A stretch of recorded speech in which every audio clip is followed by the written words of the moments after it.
It's just a huge honor today to be podcast interviewing Frank Wolf, who is a dentist and homie and colleague up the street. I'm in Phoenix and you're in Scottsdale? Cave Creek. Cave Creek, which is beyond... Oh, that's where my sister Shelley lives. Yeah, my sister Shelley, my youngest sister, lives there. And then right to the right of that is Fountain Hills, right? No, Fountain Hills is considerably east of there. So I'm right next to Carefree, Scottsdale. It's like right on the core, basically one intersection. You've got Phoenix, Cave Creek, Scottsdale, and Carefree. Wow. Beautiful country up there. Rick Kirshner, my buddy, retired up there. You know Rick Kirshner at Comfort Dental? Yeah. He bought a home in the Boulders. Yeah. Dr. Frank Wolf is a referral marketing expert, and he's the creator of Royalty Referrals, one of dentistry's most comprehensive and effective internal marketing systems.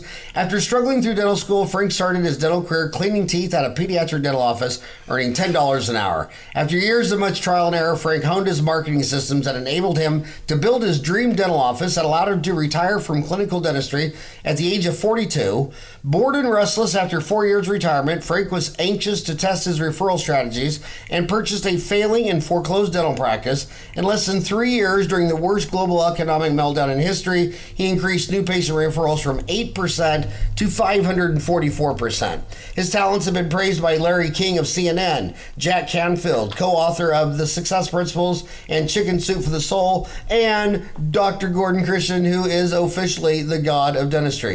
Following his life's true calling, Frank is bringing his enthusiasm and passion for marketing to helping other dentists grow their practices internally through referrals. And to raise money for the New York relief efforts after the 9/11 tragedy, Frank took up amateur boxing and organized a charity boxing fundraiser. And so he retired from boxing undefeated with a record of 1 win, no losses.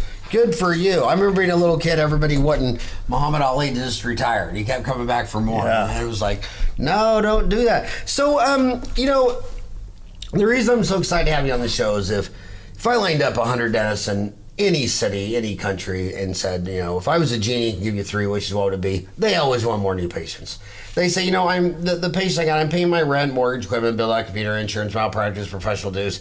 But if I already paid all my bills, that extra toothache, that extra patient would fall to the bottom line. So I know what they want. I know what they're driving to work. They're saying, dude, just show me how I can get 10 more new patients a month. What would you say to that person? I would say it's a great intention.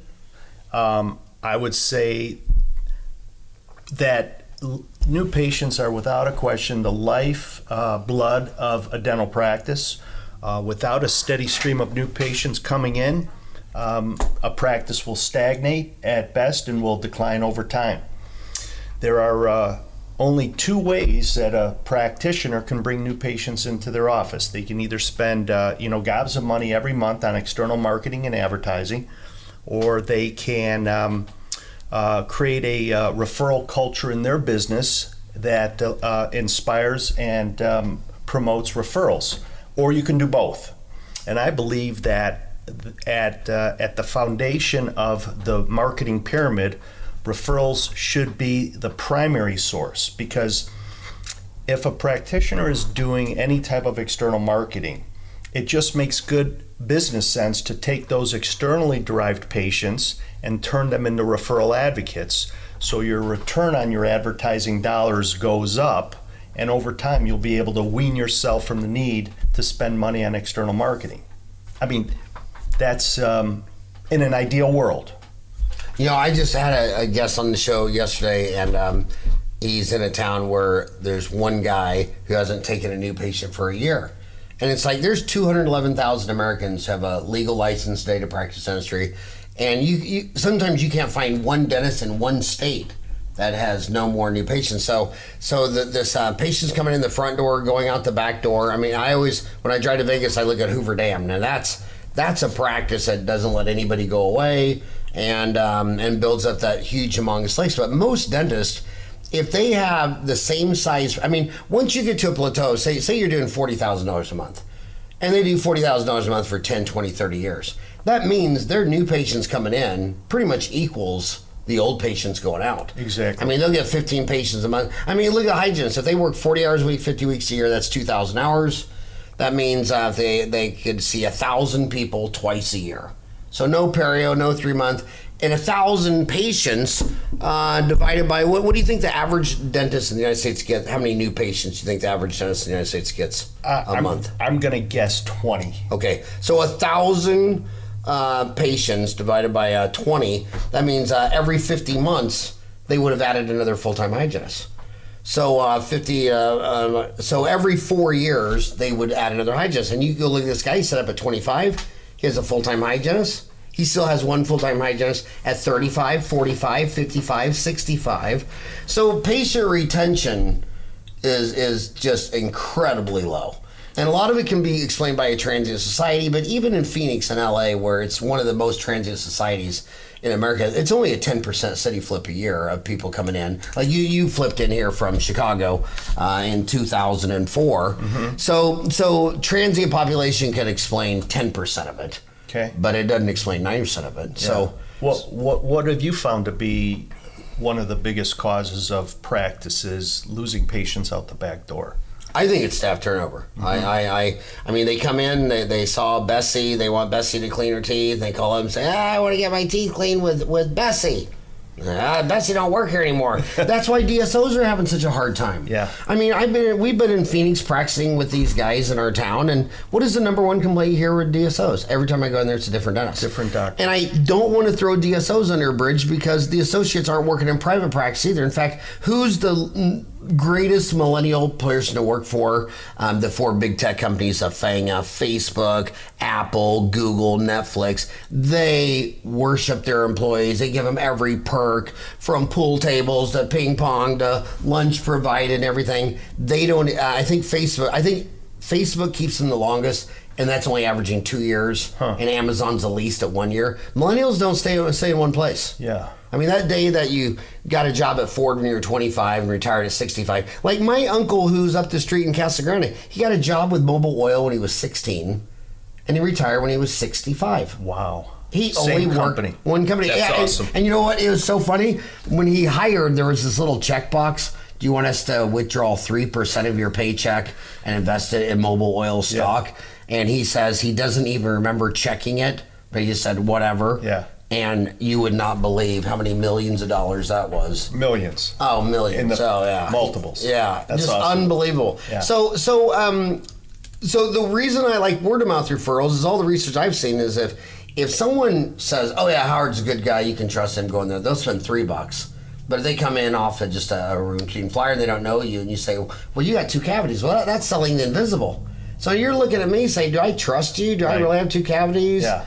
You're saying I need a deep cleaning and 4 cavities and I just want my teeth bleached. Right. So I think slow down retention, slow down turnover. Mm-hmm. I mean, my new hygienist that I just hired has been there 9 years. Wonderful. In fact, I'm really sad because one of my assistants has been there 15 years. He's been taking night school, and now he's going to go back to college. And it's like, I'm so happy for him, but I'm so sad for me and my patients because you know how many people are going to say, oh my God, where's Yoni? Where's Yoni? So we're going to have to explain to thousands of people that he went back to school. Yeah. So back to those new patients, what would you recommend? At the very least, make it an intention to build a referral culture in your practice.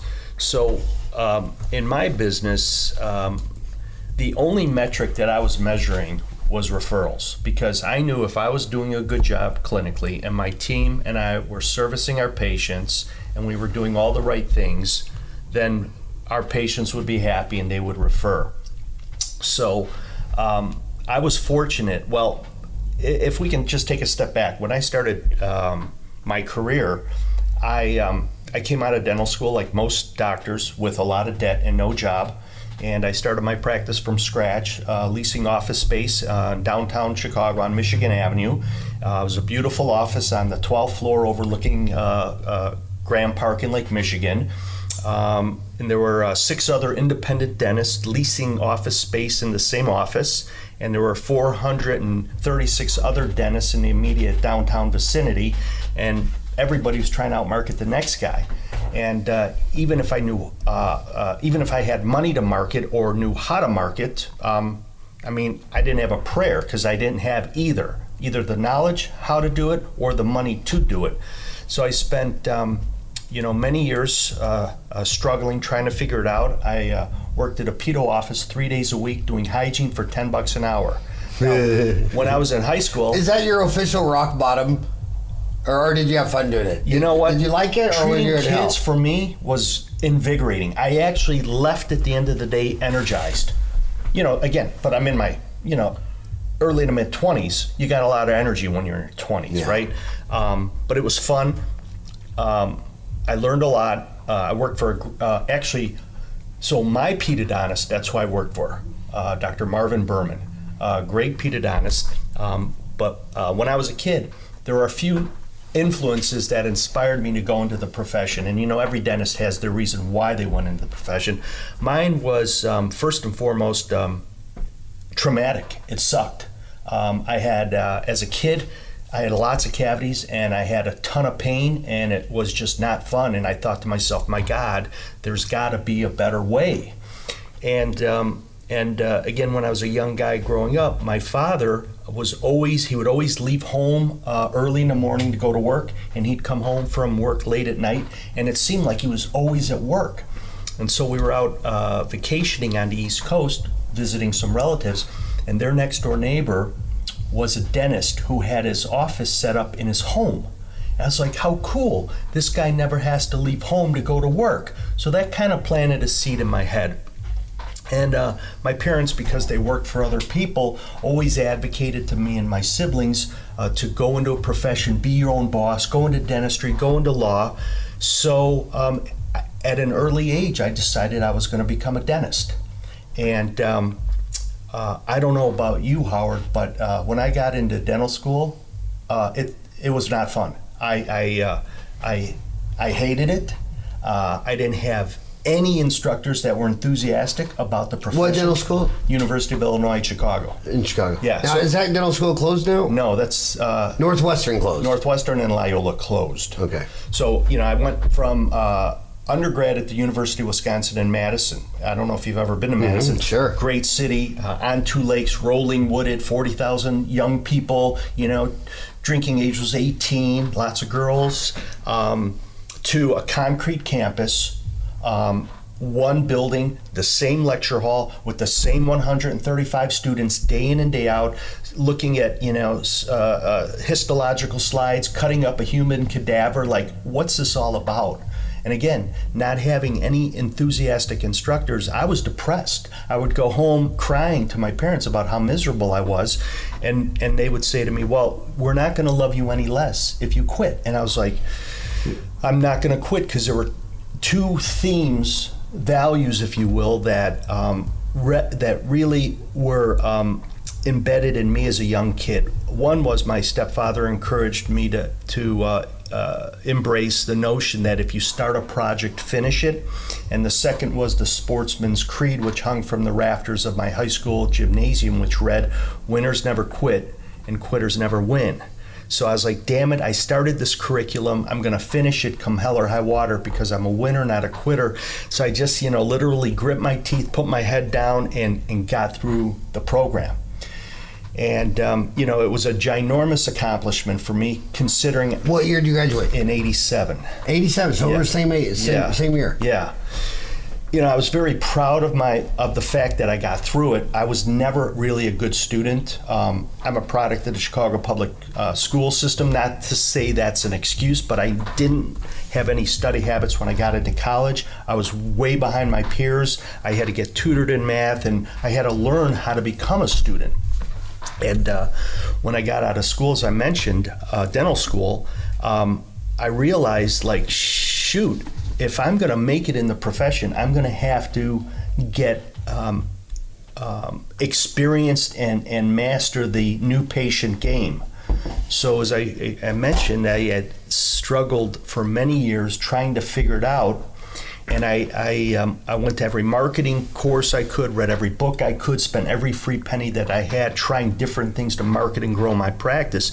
And after a number of years, I realized that the most effective patient that I can get was a referred patient. So I started focusing most of my efforts internally on referrals, and over time I developed a referral marketing system that allowed me to build my dream office about a mile from Wrigley Field, that gave me the financial freedom to retire from clinical dentistry at the age of 41.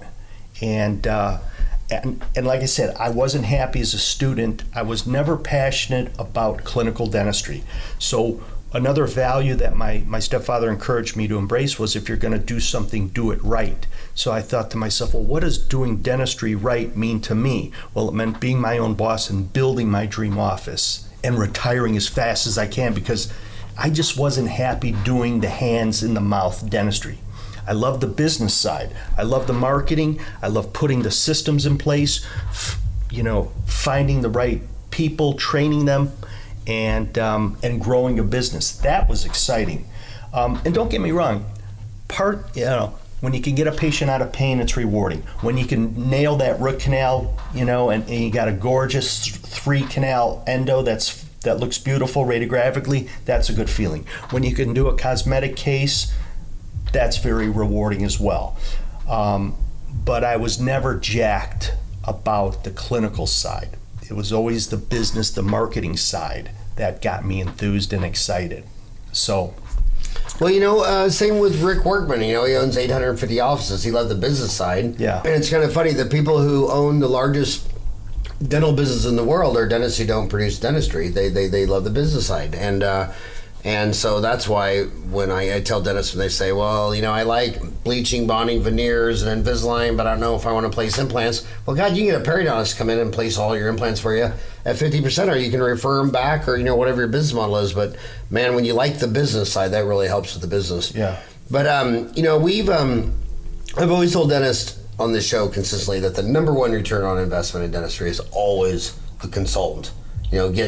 Success leaves clues. It's easy to figure out. Every single dental consultant that's ever been on this show has said that, usually their plan is they go in the office, they observe. So day one, they observe, then they go home, they write a report, then the next day they come and they tell everybody what you need to do. On day one, no practice management consultant that's ever came on my show, and there's lots of them, has never seen anybody in the office ask for a referral. They've never witnessed it in their 10, 20, 30 years. And you're talking about creating a referral culture. Right. I mean, I don't know, I guess it's just, humans are afraid of public speaking. They're afraid of asking. They want to be dominant. They don't want to be humble and say, hey, Frank, we fixed you all up. I used to tell them all the time, I say, me and my assistant, we haven't had a cavity in 20 years. If you go back to the hygienist and you do what she says, if she tells you to come in every 2 months, 3 months, whatever she tells you, you do what she says, I'll never see you again. Because at age 65, none of the hygienists wear a denture. But 10% of Americans have no teeth, 20% are missing half, and at 75, 20% are missing all their teeth, and another 20% are missing half. And so, since I'll never see you again, do you think there's anybody that you might think would like to come in here and see me? And now with the Rolodexes, it's amazing. I'll say to him, I'll just break I'll say, how many contacts are in your cell phone? I don't know how you find that on the iPhone. What do? You just go to the bottom? Yeah. So I have 923 contacts in here. So it's probably 23 family and 900 dentists. I'll say, how many contacts do you have in your deal? And they'll say, I don't know, 100. There's got to be one person in that deal that you think would need a desk like me. Can you think of anybody? And a lot of times they'll say, oh my God, my brother-in-law, we were at Ma's house on Sunday. He couldn't even chew on his right side. And I'll say, well, you cross your fingers that he's on iPhone so you can FaceTime him. And but I guess now they're doing, I've had some patients do it on Messenger, Facebook's Messenger, and or something like that. I might be wrong on that. But FaceTime him, and now that person, his sister-in-law's in there. She called. Greg Stanley taught me that advice. He's up by you in Scottsdale. But so why do you think dentists, hygienists, they never ask for referrals? And then same thing in the front office. I mean, if you go into any small business in America, the highest paid person in a suit and tie making six figures is inbound sales or outbound sales. He's either answering the phone, selling something, or he's getting in his car and driving around the state making sales calls. And the lowest paid person is the guy in overalls working the machine shop selling whatever widget they're selling. And dentistry's reverse. That guy in the machine shop is the expensive dentist, and the person answers the phone. I mean, most dentists answer the phone. I mean, I've seen so much data where 40% of incoming calls go to voicemail. And if their answer is, "Can you please hold?" Right. Let alone Frank calls me up, and then I have the time to say, "By the way, Frank, do you live alone, or you got a wife, or a kid, or a dog, or do you know anybody else that might want?" I mean, they just never ever ask for any other business. They don't manage it. I think the biggest part of business is managing the incoming and outgoing sales calls, and that's why all the DSOs. Rick Workman, who owns Heartland, told me that he's in Effingham and they only got 10,000 people. Yeah. But he said that's the biggest constraint of his growth is finding the people to expand his call center. Mm-hmm. And then I'm like, a dental office open 32 hours a week. That's 19% of the week. These DSOs are managing the incoming calls 168 hours a week, which is 5 times the coverage from 32 hours to 168. So talk about some of that stuff. I mean, I want to comment on the fact that what you just said is so true and so damaging to a dental business. Okay, most doctors have one staff member answering the phone. Let's say, be generous and say 2. They're dedicated to working the front desk. The office is open 40 hours a week, right? And if the phone rings during those 40 hours, most of the time that front office person is either collecting money, presenting treatment plans, talking with insurance, dealing with vendors. The likelihood of a new person calling that office because they're throwing advertising out into the community, they want the phone to ring, the phone's ringing, and like you said, it's going right into voicemail. So I would absolutely say it'd be foolish not to invest in some type of call center service. A close friend of mine, Josh Summers from Dental Game Plan, offers a wonderful service for Dental Game Plan? Yeah, Josh Summers at Dental Game Plan. Have I talked to him? He's brilliant. I don't know if you've talked to Josh. So what's his name for my homies? Josh. Josh. Summers, Summers, Dental Game Plan. Oh my gosh, he's already in here. Yeah. Josh Summers from Greater Los Angeles. Yeah. So what's he do for you? Well, he does. He allows my phones to be answered all the time, and he allows the staff that he has answering the phones for me are answering it the way I want them to answer it. Wow. So they get coached, and I don't, my office at the time, I just recently sold my practice in August, so but I'm still working as an advisor to the doctor who bought my practice. So I call it my practice because I'm, again, very committed to helping him grow, as well as other doctors. So where's the practice that you sold? In Anthem. Oh, an Anthem. That was a high growth deal during the 2000 the Lehman's Day. Yeah. How is that surviving after Lehman's Day? Well, that's the funny thing. In that period of time from 2008 to 2012, over 300 practices closed here in the Phoenix metro area. How many? Over 300. Wow. Yeah. I knew there was 86 in Phoenix. Yeah. But Phoenix is only 1 million people. The metro is almost 4 million. Did it pass 4 million, the metros, or 3.8? That I don't know. Yeah, but you said there were over 300. Yeah, over 300. And what did they have in common? Because in the one thing I can smell is, we live at 2000 AD. The pyramids were built 5,000 years ago. I think we're only at the halfway mark of really understanding everything. So, it'll be 5,000 more years before we understand pretty much the science of everything. And so in economics, which I love, and I have an MBA, I mean, there's just cycles. I mean, I graduated in high school, it crashed. It was 21% interest rates, double-digit unemployment, inflation. Then it was smooth sailing until 87 when I graduated. Then October was Black Monday. The stock market dropped a quarter. Then it was the longest expansion, 87 to March of 2000 when the Y2K bubble broke. And then it was another 10 years, Lehman Brothers, 2009. And now that was 2008, September 15th, 2008. Well, it's been another decade. Yeah. I've never lived a decade of I lived 13 years one time, and it all smells the same, that it's crashing again. Mm-hmm. I mean, hell, Amazon stock passed $1 trillion. Now it's at $750 billion, all inside of a couple months. So lessons learned, when those 300 offices went under, who was going under and who wasn't going under? I think the guys that were going under had invested heavily, or they borrowed heavily to build their nice office, to get it equipped. They did not have systems in place for generating new patients on a consistent basis. They didn't have systems in place for a lot of their other business systems for keeping their costs down and their profitability up. And if you don't know how to get new patients into your office, and you don't have if you don't know how to do it and you don't have the resources to pay somebody else to do it, you've got a recipe for disaster. And I think that's the problem. Okay, we were calling those back in the day the dental Taj Mahals. Mm-hmm. They were just what I saw, and had people in my front room of my house, crying tears. It was a stressful time, and some of them we could clean up, and some of them there was just nothing you can do. I saw two deals. One was they go buy the land in the building. They build a 5,000 square foot with artwork and marble, and I mean they had $1 million. They were carrying $1 million debt between the land and the building. And then someone would have another $600,000 of equipment inside the building. Sure. And you're looking at this guy, and he's got $350,000 of student loans, and he's married with a stay-home trophy wife, living in $1 million home, and it's like, oh my God. I remember one guy, I'll never forget, he had 5 cars.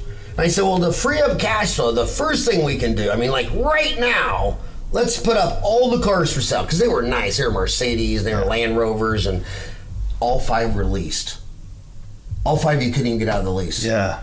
So the big high overhead Taj Mahals collapsed. And then the young guy, back to your expertise, who kept saying, you just start up a brand new offices and do a whole bunch of direct mail and flyers and just the standard digital marketing, and this thing will get 30, 40 new patients a month. And the marketing stopped working. I mean, I don't care what anybody says. In this town where I lived, 2009 and 2010, marketing did not work. And even when I was podcasting people, everybody was reporting that for a couple of years, marketing didn't work. That was after that. It was a huge meltdown. Yeah. Because people don't want to walk away from their car payment or their cell phone. They'll never turn in their car or their cell phone, but they'll walk away from their house. They'll walk away from 6-month visits, their cleanings. That's why lunch restaurants always go under first. Because people shift inferior goods. They're not going to go eat a $7, $8, $9 lunch at work. They're going to go to Taco Bell on the dollar menu and get a burrito and a Coke for $1. So yeah, those are tough times. And I think we're right there again. Now, if I said, I'm predicting a downfall, well, then you're crazy, because nobody predicted the craziest non-prediction ever was the outbreak of World War I. I mean, it took people 50 years to try to figure out that. What the hell happened? I mean, all that calamity, and no one really understood how that could just explode like that. And World War II, the Arab uprising, the fall of the Berlin Wall, nobody can predict the future. I've never seen any evidence of anybody predict the future, but like I say, it just smells. What was that Nirvana song? It smells like Teen Sunday? Teen Spirit. It smells like teen recession spirit is upon us. I just smell it. Well, statistically, everything cycles through. You got your highs and your lows. Even the planet's warming is cyclical, right? Right. And it's all just temporary, right? Our planet's temporary. Our sun's going to burn out one day, and our planet's going to be long gone before the sun burns out. And as a species, we're going to be gone too. So enjoy it while you're here, right? Yeah. And, So how can this dentist create a culture of asking for referrals? And wait, but I would one last thing on that culture. So you're saying the guy at the dental game plan, I'm trying to get my homies that right now. Joshua Summers, he has a dental game plan, and what does he do for you? He runs your call center? Yes. So tell us how that works. And he does other services for me as well, and so I just advocate that. He does other service. Well, I'll tell you what. I think he should come on the show. I think he should too. Can you get him to come on the show? I can. Well, you're a boxer, undefeated. So just tell Josh to come on the show, or he's going to get his ass kicked. That's it, man. So yeah, The reason why, and you asked me earlier, why aren't more offices making referrals a high priority is because they're not making it an intention. They're not choosing to make that part of their business. As a mandate for my employees, I made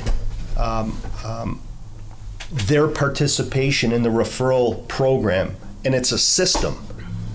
And I made it non-negotiable. Like, practicing universal precautions. You can't sometimes do it and sometimes not. It's non-negotiable. In fact, we fired an assistant because she wasn't following the protocol, the standard operating procedures for infection control. So she was gone. And so I had certain mandates, and I empowered my employees with all the tools and training and resources necessary to make it easy for them to incorporate weaving those, what I call referral habits, into our day. And a lot of, I think one of the mistakes that dentists are making is they believe that asking patients for referral is what you need to do. That's not a system. A system are processes that are in place that repeatedly, consistently, and deliberately give you the same results that you want over and over and over again.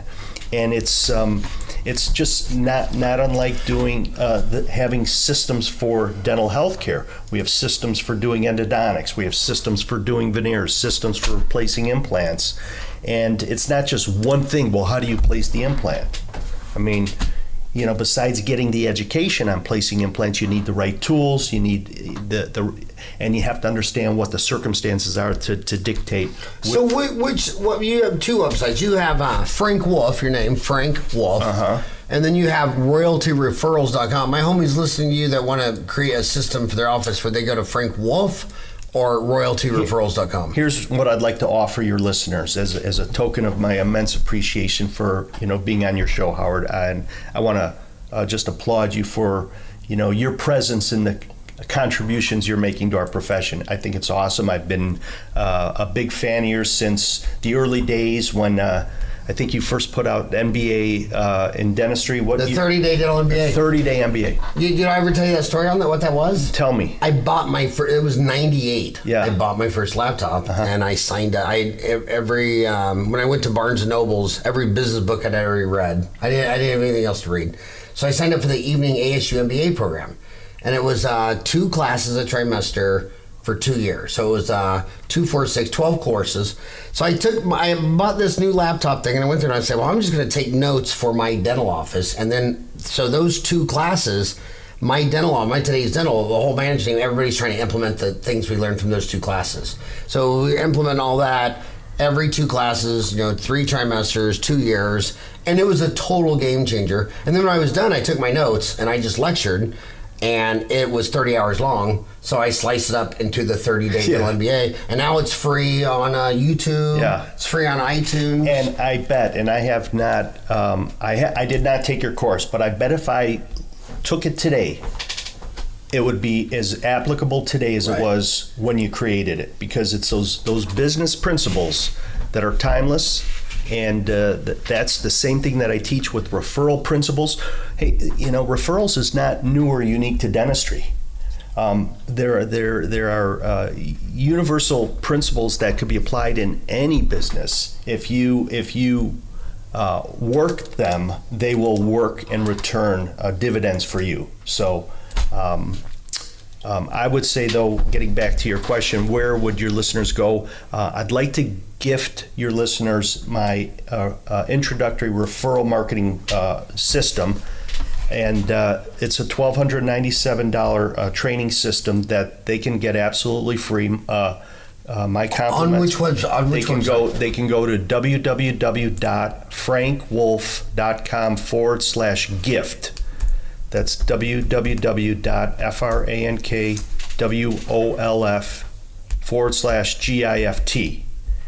And when they enroll there to get their introductory referral training system, if they're one of the first 24 doctors, Howard, I'd also like to gift them a referral strategy and growth planning session. It's a one-on-one, about an hour-long consultation where I'll create a customized plan for them that'll help them increase their referrals, their cash flow, and their profitability. I normally charge $997 for this service, but again, as a token of my appreciation for being on your show, I'd like to gift that to them as well. And in this phone session, I'd basically, like I said, create a plan specifically for them based upon their wants, needs, and circumstances that will immediately increase their referrals, their cash flow, and their profitability. And I guarantee that phone conversation will make them more money. So what is your average, when you work with a dentist, what are the average change in metrics? It's a great question. I believe small incremental changes over the long run are the most impactful. Referral marketing is a long-term play. It's like a marathon. It's like losing weight. If you're 100 pounds overweight, you're not going to lose it all in a week or a month, or for some people, even a year. So it's a slow process. And Warren Buffett said building wealth takes time. And building a referral culture takes time as well. It's about practicing what I call referral habits, small incremental steps done repeatedly, like flossing daily, brush twice a day, get your teeth cleaned a couple times a year. Generally, you should be pretty good from an oral health perspective. Some people have to do a little bit more, but if you just practice those things, you'll do well. Same thing with diet and exercise. So if you do those things consistently, the things that I coach and teach, I call them referral habits, then the culture it becomes exponential. You start seeing the efforts, and for example, my practice in Anthem, it was in foreclosure. A woman had lost her license. She had had a bunch of associates, in and out, a revolving door of doctors. The practice was called Smiles of Beauty, and unbeknownst to me, people in the community called it Smiles of Stupidity. I was clueless. How do you lose a license?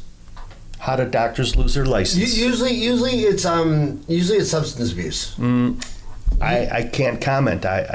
I don't know why. Maybe it's just all my friends. Yeah. And but no. Usually, to have your license taken away is something criminal, like just substance abuse. It's what I always hear. It's about 80% alcohol, 15% hydrocodone, and 5% cocaine for substance abuse. Yeah.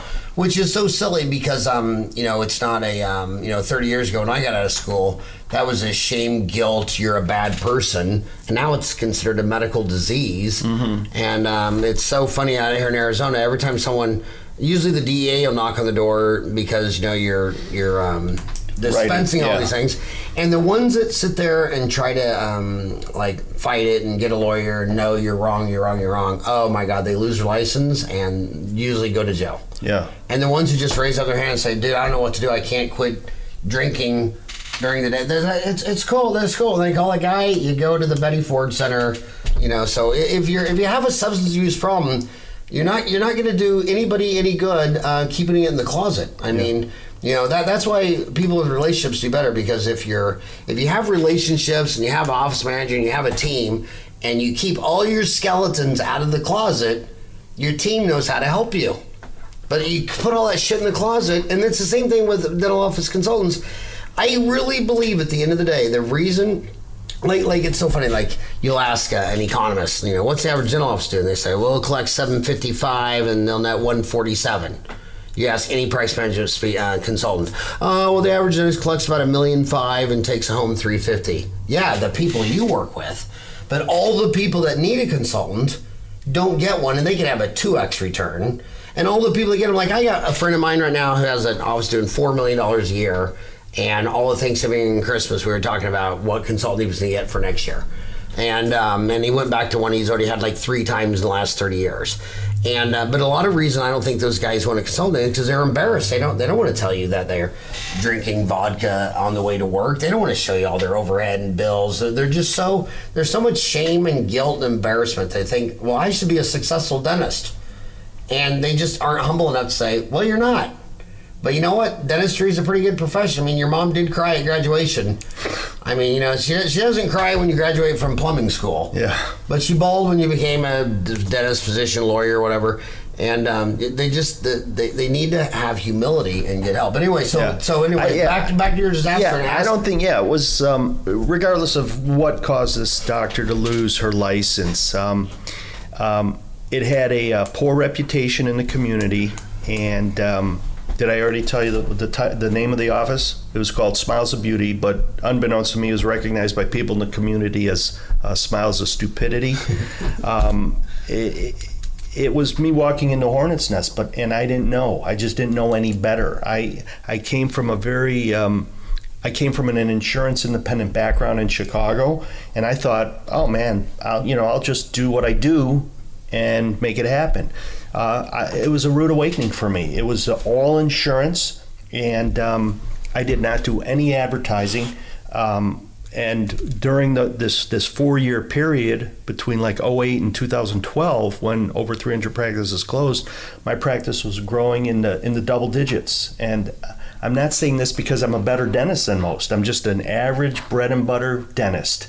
I'm saying this because I had learned and developed systems that enabled me to grow a business in the worst economic time period, not relying on external marketing to grow my business. And so our new patients, about 73% of our new patients come from direct referrals, and the other 13% came from either insurance plans or people drove by and saw our sign. Or you're talking about the Northeast, how your friend inspired you to be a dentist. He lived in his home. Yeah, which is illegal in most of the United States. I think it's illegal in Arizona, but you only see those really in the Northeast coast. Yeah. And the owner of Facebook, Mark Zuckerberg, his dad is a dentist, Ed Zuckerberg. Yeah. He's been on the show 3 times, and his dental office on the first floor. Yeah. And then they lived on the second floor, front room, kitchen, and whatever. And they all slept upstairs.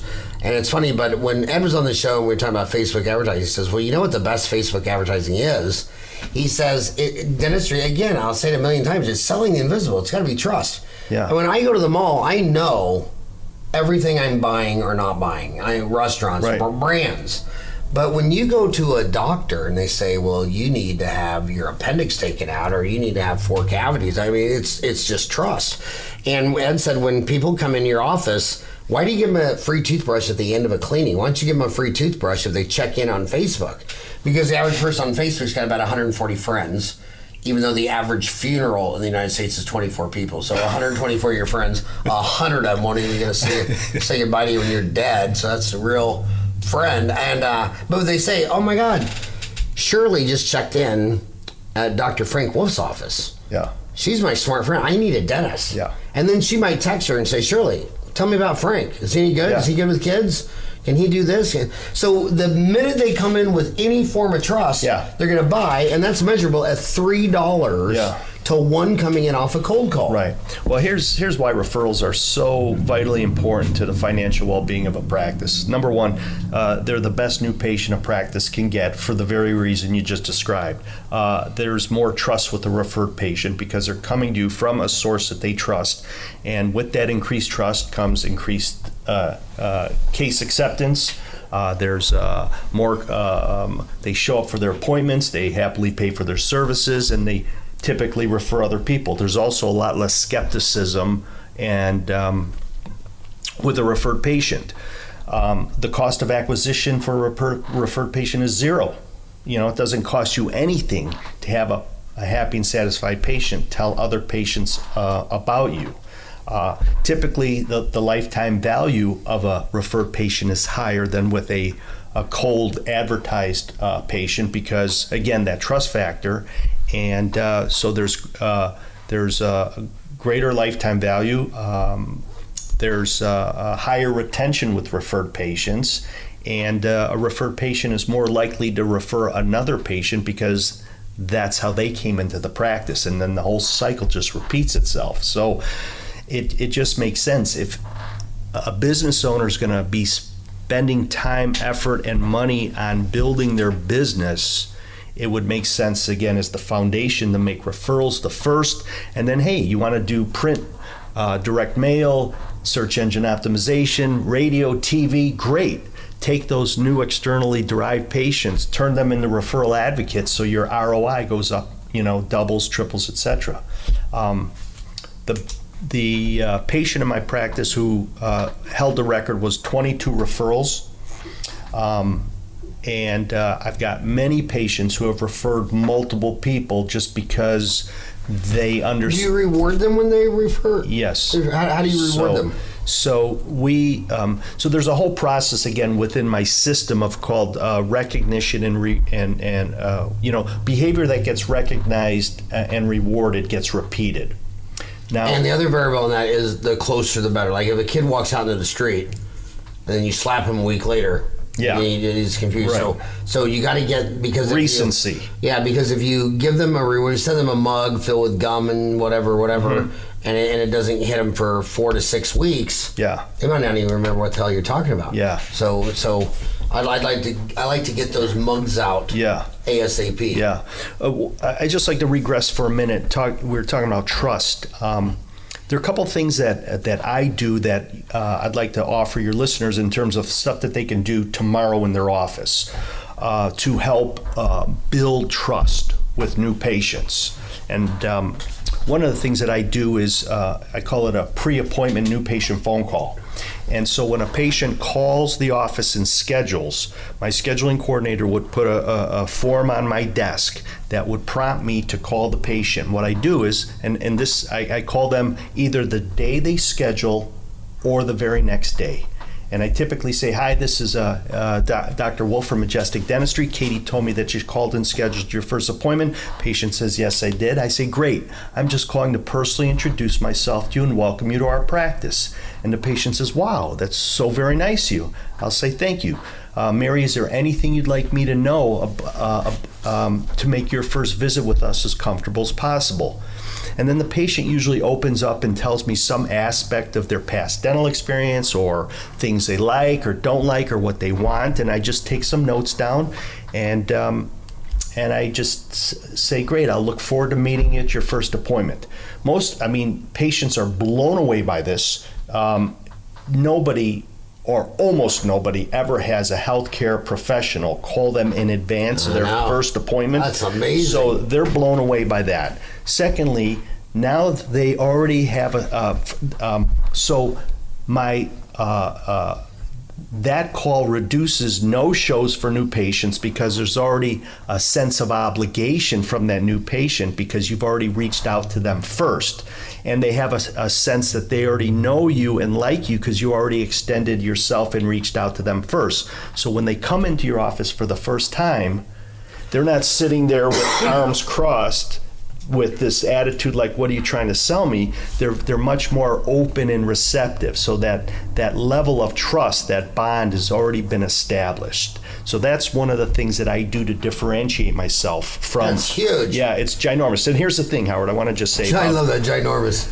There's no better return on investment than a dentist can make than this single phone call will do for them.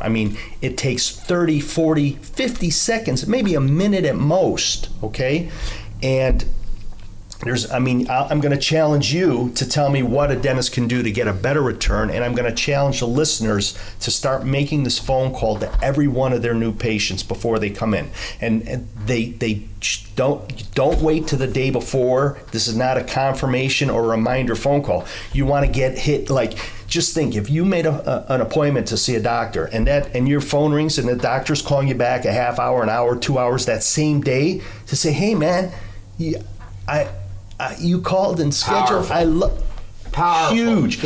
I called a patient once in the evening. He was out having dinner with some of his buddies, and I overheard him say at the dinner table, it's my new dentist calling to introduce himself to me and welcome me to his practice. Well, guess what that phone call led to? The topic of conversation was me. They asked him, who's your new dentist? And that phone call led to more referrals from a person who wasn't even a patient yet. So I don't want the listeners to minimize or diminish the magnitude that this simple phone call, simple and easy, and also very powerful. So that's one of the things that I do to instill more trust with my new patients. The second thing that I'm taking notes on this. And again, this is all in the training system that I'm offering your listeners. And the second thing that I do is after the new patient schedules, my scheduling coordinator sends them an email that has, pertinent information about their appointment. We also include the new patient medical dental health form, and we encourage them to fill it out at home and bring it with them, because sometimes patients will come in, you've got them scheduled for 45 minutes or whatever it is, and then they come in, they're usually 5 minutes late, and then they spend 10 or 15 minutes filling out their form, and now you're already a half hour, behind. So we absolutely advocate that they fill out the form before they come in, and in that email that we send them, we have a link on the bottom, and we encourage them to click on that link where we have a whole bunch of happy and satisfied testimonials from my patients. And we encourage them to click on that link so they can see and hear what other patients are saying. What that strategy does is it reinforces in the mind of that new patient that they've made the right decision by scheduling with us, and that we're going to be the best dentist for them. And it sets up the expectation that they're going to be a very happy and satisfied patient in our practice, because we have social proof that other people are saying these things about us. So the relationship is that trust and that sense that they've made the right decision has started well before they even came in, before they come in to the practice. And then, of course, we wow them when they come in with all the other things that all the other, consultants are advocating for: awesome customer service, because you can have the greatest hands in the world, but if your patients have a less than optimal pleasant experience, and it's usually going to be with an employee, it's not going to be with the doctor, you've blown that shot. This weekend right here in this town, my sister lives up by you. I was watching the playoff games on Saturday and Sunday with my mom, 4 of my 5 sisters, and there were some other girls and people in there, and every time a healthcare, because when you're 56 and and your mom's 80, there's a lot of healthcare stuff going on, Yeah. And it's so funny. I would always say, "Well, do you like that doctor?" When you go in there, the lady just tells you that she throws you a chart. She didn't even look up. Yeah, a clipboard. She didn't even look up at you. But it was so funny because every time anybody had a medical conversation, it started with that. Yeah. And that's why dentists are so hard on themselves and all that kind of stuff. Dentists and vets and chiropractors deliver 10 times more customer service and value and affordability and extended credit and marketing. I mean, every physician I go to, every single one of them, the website doesn't even have an email or a contact form. It's just, this doctor's office, here's the number, here's the address. You couldn't even send them an email. I don't know if that's just something that's more common with the erectile dysfunction doctors or the geriatric diabetes. But no, but so dentists are doing good. But at the end of the day, when you're listening to this, you're driving to work, and you're driving to work, and again, I don't like to throw DSOs in their bus, because this office that went bankrupt here, that was private practice, and they had a World House of Associates, right? Yeah. Well, the World House of Associates is a human phenomenon. Millennials, people, they like to fly the nest. I mean, why do baby birds not stay with their mom and dad their whole life? Because they want their own damn nest. They want their own damn house, their own damn apartment, and their own damn dental office. The human condition is such that I don't want to live under your thumb.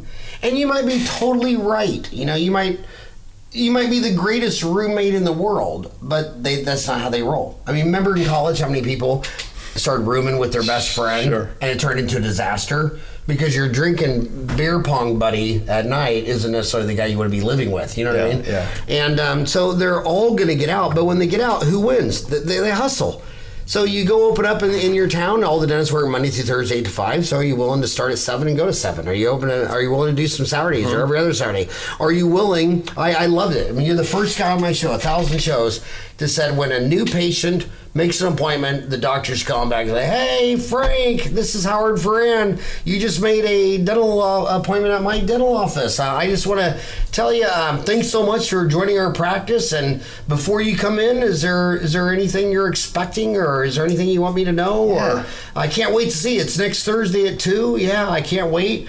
And then afterwards, at night, and you're sitting there thinking, "Man, I beat the shit out of Frank today. I did a root canal and a crown and pulled 2 teeth. I'm just going to get on my iPhone and call him up and say, 'Frank, Howard Farran, your dentist. Yeah. You okay, buddy? I feel guilty sitting here on the couch, all comfy, knowing that I beat you up with a baseball bat.'" Yeah. And they love it. Yeah, that's the second most important phone call. And so many people, when you call them, it'll be someone else answer the phone. Yeah. Who is this? This is your dad's dentist. Dad, it's your dentist. Everybody in the house hears that. Yeah. And so again, it comes back to it's hustle. So yeah, you're smart. You're a dentist. You got A's in calculus. I get it. You're thinking about all the risk. So that's why you live in fear. Dumb people don't think about the risk. Yeah. So they just wally, and their destiny is a lot of times just determined by luck. And but you're too smart. You're overanalyzing this. I tell everybody, I got out of school May 1187. I had my practice open September 21, and I made 4 babies in 60 months. Wow. Now, if you would have thought about any of those decisions, you wouldn't have done either, because those are some huge irrational decisions. But like I say, you're young, you got energy, fear of the unknown, get rid of it. If you want to learn how to swim, dive in the deep end. Yeah. Don't walk around it reading books for 5 years. You're not going to drown. No one does. There's a lifeguard. They're called dental consultants. And Dental Town. You can get on Dental Town, 250,000 dentists. You can get on there, and you just got to be brave enough to say, "Hey, I opened up my practice in Anthem, and I got this problem." But see, you don't want to do that. You want to live in secrecy. You want to live in shame in the closet. Like, there's 7.5 billion people in the world. Like, everybody's going to wake up and say, "Oh, did you hear about Frank and Anthem?" Everybody's so busy thinking about themselves. If you want any help, you got to climb to the tallest mountain, get out your megaphone, scream out your problem as loud as you can. And all that's counterintuitive, because the social animal wants to fly below the radar. They want to live in a cave. They get in their car and they roll up the windows, and then they go to work and they're in a cubicle. They're a social animal who doesn't want any interaction. They would rather deal, this is bizarre, they would rather use an ATM machine than deal with a human at the desk. They'd rather schedule, like we have Open Dental, so we have schedule online. They'd rather schedule online than talk to a human. So as much as humans are a social animal, they really don't like to socialize. They really, and almost everyone thinks that they're a recluse, and they think everybody else is going out every night and all these parties and lunches, and everybody's a socialite, and there's something wrong with them because they just like to kind of stay home in their cave. No, the stay home at your cave, that's the silent majority. And all these people flying around like on Instagram and Kardashians and all that's just anomaly behavior. But just open up your own place and hustle. Yeah. When I opened up my office, I worked 7 to 7 Monday through Saturday. Guess how long I did that? Yeah. Just for a decade. I was going to say 10 years. Yeah. And you know why it was so easy for me to work? Because if I came home, I had 4 kids, and that was more work. I'd rather be doing a filling than changing diapers and bottles. And I thought dentistry was a hell of a lot easier than changing diapers. But so it's a hustle. So call them after the appointment. I've never heard that before. Yeah. So kudos to you. You mean before? Call them before the day of, or the day after they schedule. Well, the evidence I've seen is pretty strong that you want the behavior to change your behavior, reinforce your behavior. You want the follow-up behavior to be as close as possible to the first behavior. Action. Yeah. Yep. So if the kid steps on the street, that's the time to yell, "Get out of the street!" Right. Someone calls up, makes an appointment. I would call him back that day. Yep. And also, it's a systems thing. A lot of dentists say, "Well, at Friday we're going to submit all the insurance claims, and Friday we're going to mail out the mugs to new patients, and Friday we're going to call the." No, your logistics doesn't work like that. Right. You came in, we're filling out insurance, we're doing it. And when we're done, we're going to send the insurance. We're going to complete this whole transaction. Right. So you have to spend a lot of work on the pre-process, so that the process always gets done. It's all about those small habits that are done consistently on a regular basis. And to emphasize your point, it's like dieting. You can't say, "All right, I'm going to do all my exercising on one day. I'm going to just eat healthy and clean on one day, the other 6 days of the week I'm not. Now, if you do a little exercise daily and you moderate and control your diet regularly, you're going to be healthy. You're going to lose the weight if you want to lose the weight. You're going to feel, more energized or whatever health goals you have. Yeah, and you said it best on brushing and flossing. I mean, the two great kings of dentistry are brushing and flossing. Yeah.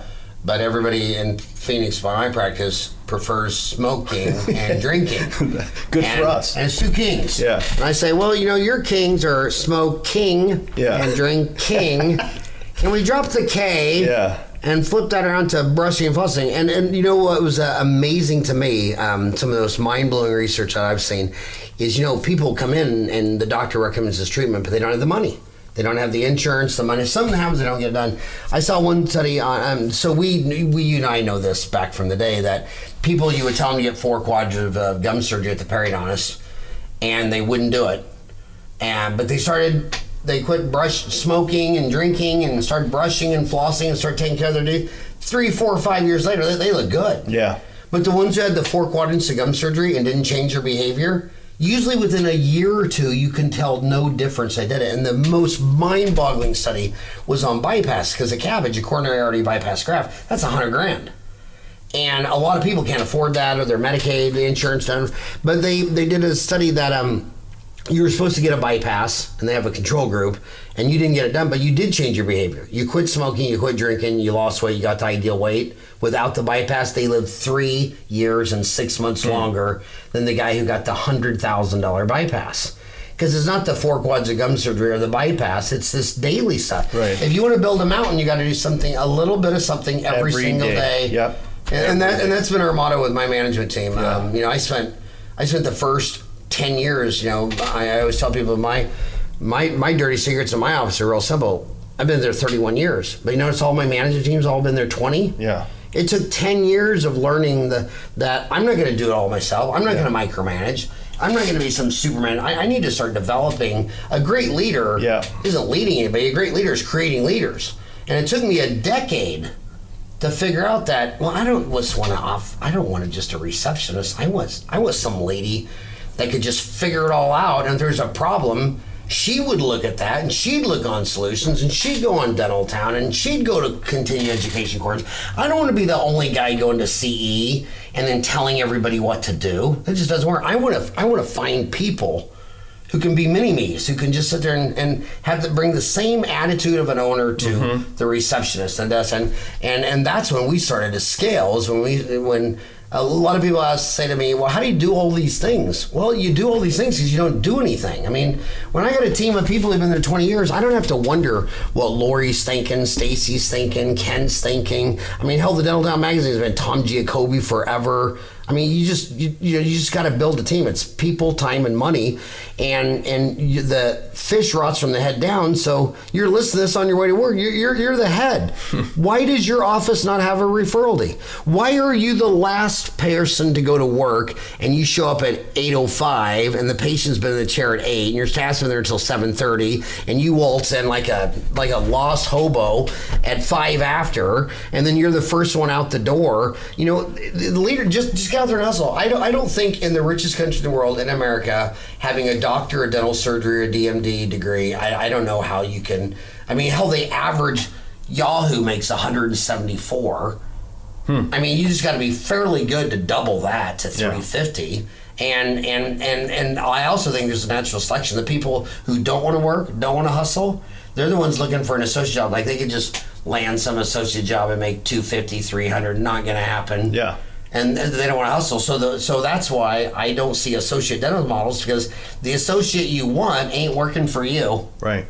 The associate you want is going to do their own gig. Absolutely. And that natural selection takes the whole cream of the crop. So what's left? Someone burned out, fried, hates dentistry, doesn't care, doesn't want to take an hour online. See, Dental Town has 400 one-hour courses. Really, there's not, for the price of an Uber.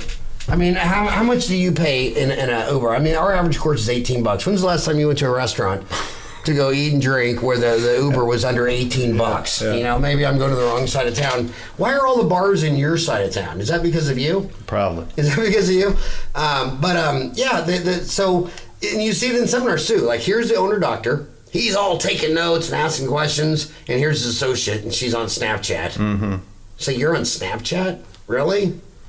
That's why I think building a business model on associate dentist is a business I would want to be in. What is your sense of if we're projecting out 20 to 40 years in the profession, where do you see insurance independence playing a role as a private practitioner? One of the most amazing books I ever read was The Profit Zone. So what they would do is they would go through, this was way back in the day, this is in the late 90s, where they would go to an industry and say, well, let's not measure what the New York Times and Wall Street measure, which is they're always into sales and revenue. Who cares about sales and revenue? Like, take autos. You know, GM, Chrysler, Ford, that's all the money. But look at the net income. If you just stacked them up by net income, the people making the cars, GM, Chrysler, Ford, actually made the less amount of profits. The GMAC financing financed the cars, made 3 times as much net income dollars per decade than the people making the car. The people selling the insurance, how come every time you turn on the TV, you see Gecko and all these Progressive and Flow and all these deals? Well, because they're so lucrative, they're making so much money, they can just throw money away at all the advertising. And when you look in dentistry and you say, well, let's just look at the profit dollars. The majority of the profit dollars are the ones that are insuring the dentistry and the ones financing the dentistry. The welder working with his hands in an operatory doing an MOD composite, that's just sophisticated labor. I mean, pushing a lawnmower is a low skill, welding is a high skill, doing a root canal is a very high skill, but it's still all manual labor working with your hands. But I see all the profit. I wouldn't want to own Heartland Dental. I'd rather own a dental insurance company that did all the insurance, because at Heartland you got to have dentists fixing one by hand. Whereas an insurance agent, you just got to get one agent to go to some big factory of 1,000 employees and sell one contract, and there's all your net right there in one deal. So I'd say, and then what will happen to dentistry is you're not going to be able to mass produce it because it's not a standardized product. There's nothing standardized about dentistry, and that's what these yahoos don't get. I mean, go listen to Peter Dawson. And then go listen, and go to Pankey, go to Ross Nash, go to Coyce, go to Spear, go to all these guys. They look in a mouth and they'll see something totally different than someone who just came out of dental school. So some people, you see a patient and they think you have occlusal disease and TMJ and sleep apnea and all this. And another guy goes in there and just takes a bite and just sees if you have an interproximal lesion. So you can't roll out a business model when every single dentist, and we only have 2 pieces of good research on that. One was from Reader's Digest, who got FMX and study models, went to 30 different dentists, got 30 different treatment plans. For sure. And the government got a hold of that and thought, is this for real? So the NIH did it with 100. And they only had 2 treatment plans were the same. Those are the 2 dentists said you needed nothing. And then treatment plan 3 to 100, every one of them was different. Wow. So when you go to a dentist, I mean, some dentists are going to say, Howie, you got 2 cavities and you need a deep cleaning and you need to be on 3-month recall and you got sleep apnea and I need to send you here for a sleep study test and you need to, just a completely different level of diagnosing, treatment planning, and case presentation. And these are always your guys doing $1.5 million a year on 4 days a week. And then you have the next dentist that goes in there and says, well, is any tooth bothering you? And you point to a toothache. So he's either going to pull that or root canal that one. So you start with you need nothing. And the consultants have all been telling me over the years that they really correlated that a lot with depression. That they can, I had one that sat there and said, I can go into an office and pull 10 charts. And if there's watches and all 10 charts, I'm dealing with a clinically depressed doctor. Interesting. What study showed this? My podcast, these deals. I've had several consultants say that. So you're depressed, you're burned out. Yeah. The hygienist says to you, hey, Dr. Wolf, I got a stick on number 3. Oh, we'll just watch it. Well, the hygienist's in here for an hour. She got a damn stick. The bug that eats your teeth can't live in oxygen. It's down in a hole. It's an occlusal, but you don't want to do it. It's a watch. We'll watch the pathology advance. Well, yeah, you don't see in a farm. I never grew up in Kansas, and a farmer said, "Well, these termites have eaten a hole about the size of a coffee can." But I like to wait till the hole's the size of a hula hoop or a barrel before I go in there and try. But so they're burned out. They're fried. They're depressed. And you should go in there and totally back your hygienist. And if you disagree with your hygienist, it should be, in the break room, not in front of the patient. Sure. But what I've always done in my office is whenever she says yes, I say no. Well, we have dry hands and wet hands in the office. I'll call any wet hand. I don't care who it is. An assistant. You've been assisting me for 30 years. You know what this is. Yep. And then if I'm right and she says it's a watch and I said, no, that's a do. And then 20 minutes later, I drop on this DO and I'm into mush. Then I stop and I call in the hygienist because she doesn't get that feedback close to the behavior. Remember you were staring at that and I kept telling you only see 40% of the lesions on the x-ray and you said it's a wash? Get in there, look. And she's got a spoon x-ray and she's taking out oatmeal thinking, oh my God. So you work with that person for 9, 10, 20, 30 years. You don't have that stuff. But yeah, at the end of the day, it's just about... They just got to want it. They got to go out and hustle, do it while you're young, open it up while you're young. Did you have any kids? No kids. So you're a genius. I love that about financial planning. Nobody who's ever gone on to Dental Town or my podcast about financial planning, they talk about everything but financial planning. They talk about all this, index funds and all this bull crap. The financial planning is, well, if you don't get married, you won't get divorced. And by the time you get divorced twice, you'll die at the chair. You'll never have a retirement. And if you have no kids, you'll be really rich. I mean, Bill Maher, they always ask him, well, how did you have $1 million to give to some candidate? He says, because I never got married, I never had a kid. Yeah. Never got divorced. And then he was interviewing somebody. It was so funny. It was, I forgot who was on his show. And he was all the newspapers just going through his third divorce. Well, you can't cut your assets in half 3 times. And kids are $500,000 each. Yeah. So if you want to be really, if you're listening to this and your goal is just to be Warren Buffett, just to be really, really rich, just never get married and never have any kids. And that's good to know because then when you do get married and you do have kids, at least you're going in there realizing this is a lot of risk and a lot of expense, a lot of stress. That's why I think, and this is so counterintuitive. Remember with student loans, the people that have over $100,000 in student loans, they have almost no default rate.